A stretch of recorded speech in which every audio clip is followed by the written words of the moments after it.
see what's important. Thank you very much. What was that, Aaron? I love you, Lisa. And to you? Mike Phillips, thank you very much. Woo! All right, Aaron, incredible. I know you've shocked a lot of doubters. What does it feel like to be the only person to cross the finish line in the tank trap this year? Happy to blaze a trail for the others. Now, was there any point that you felt like we might not make it?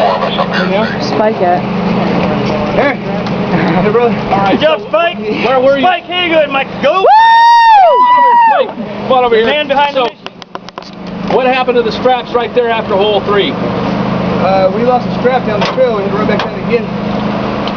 Yeah, did you know that from that point you were only about 6 to 7 minutes into the tank trap? We had no idea. We thought we were like 15 in.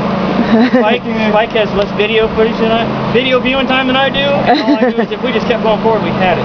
Period. And the only thing that stopped us was one of your little hills back there and no strap. Well, you guys got to feel really good. Quite the Cinderella story to come through. Sitting here on top, king of the hill. Oh! All right, congratulations. Let's hear it for him, guys.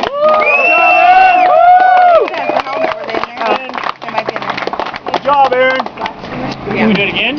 Yeah! Okay. Go back for that last little bit. Okay. Down there.